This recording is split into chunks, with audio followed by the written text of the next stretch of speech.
Before we talk about specific conflicts on historical figures, I want to take one episode to explain how this podcast approaches war.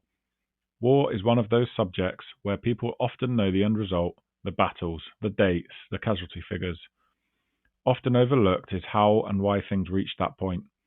Wars don't begin on the day the first sword is drawn or the shot is fired. They begin much earlier.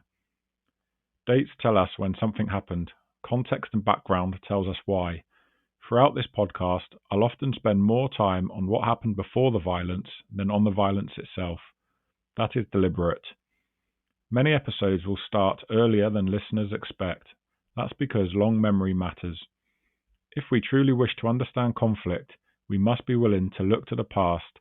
There are many lessons that hold their relevance regardless of age. Without that context, it's easy to misunderstand both history and the present. The podcast covers war through the entirety of human history, from the cradles of civilization, ancient empires, to modern conflicts. It seeks to explain wars by looking at background, causes, and escalation before violence. Most episodes run around 20 minutes. The aim is not to catalogue every battle, however, key battles, campaigns, and historical figures will appear throughout the series. Let me be clear about what this podcast is not.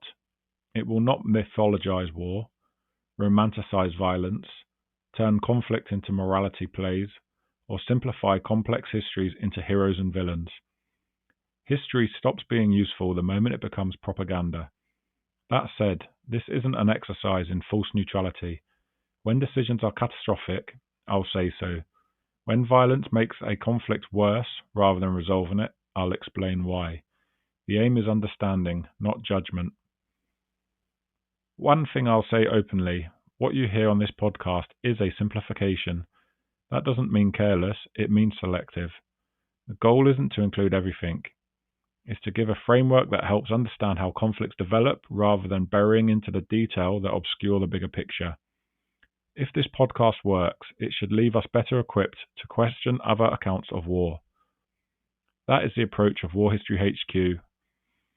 Not to relive wars, but to understand them. Not to argue sides, but to explain causes.